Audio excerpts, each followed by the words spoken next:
Blessed are the meek, for they will inherit the earth. Blessed. God's law is more real and lasting than the stars in the sky and the ground at your feet. You have heard that it is said, eye for eye and tooth for tooth.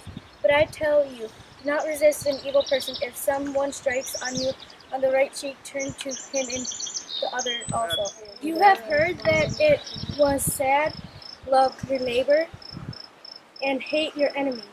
But I tell you, love your enemies and pray for those who persecute you. Be especially careful when you are trying to be good so that you don't make a performance out of it. It might be. This is Amaya. I'm Taylor. And this is how you're not supposed to pray. Hey, Taylor. Oh, Heavenly Father, I am so beautiful. And now we're going to slide. Which is also not praying. Oh, yeah. You're going to die. You're the worst slider ever. Oh, and this is how you're supposed to pray. You're supposed to be quiet, and then relax, and then you have to, like, after you're done, you feel God's love. And you can't hold a grudge against people. Their people hurt you. Yeah. I think a lot of people think more about money than worshiping God. God made birds, and they don't have to worry about what they're going to have for food or what they're going to have to wear the next day. And He takes care of them and keeps them alive, so that we're more important to them, so He'll keep us alive too. The golden rule is treat people the way you want to be treated. So that means that the parents, they like this. If their kid is hungry, they give them a sandwich and they get food. And then if they're cold, they'll get a blanket. Not giving them sawdust or a snake.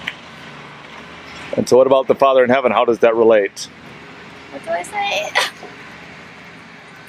I'm confused. What do I say after that? So how does God in heaven treat us? So how does God in heaven treat us? I asked you that. What's the answer? Oh.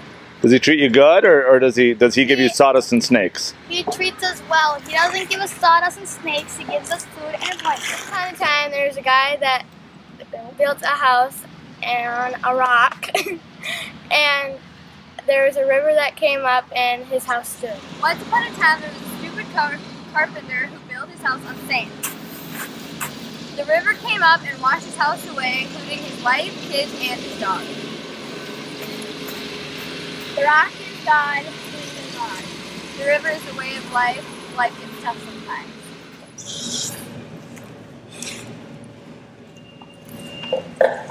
They're salty. They're salty.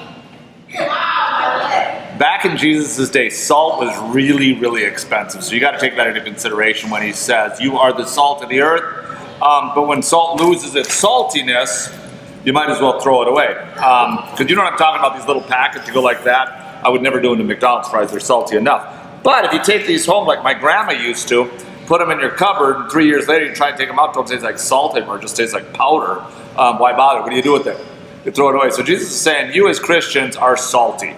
You provide a flavor in the world that I need you to provide, and if you don't provide it, a couple years down the road, you ain't got nothing left. You get thrown away.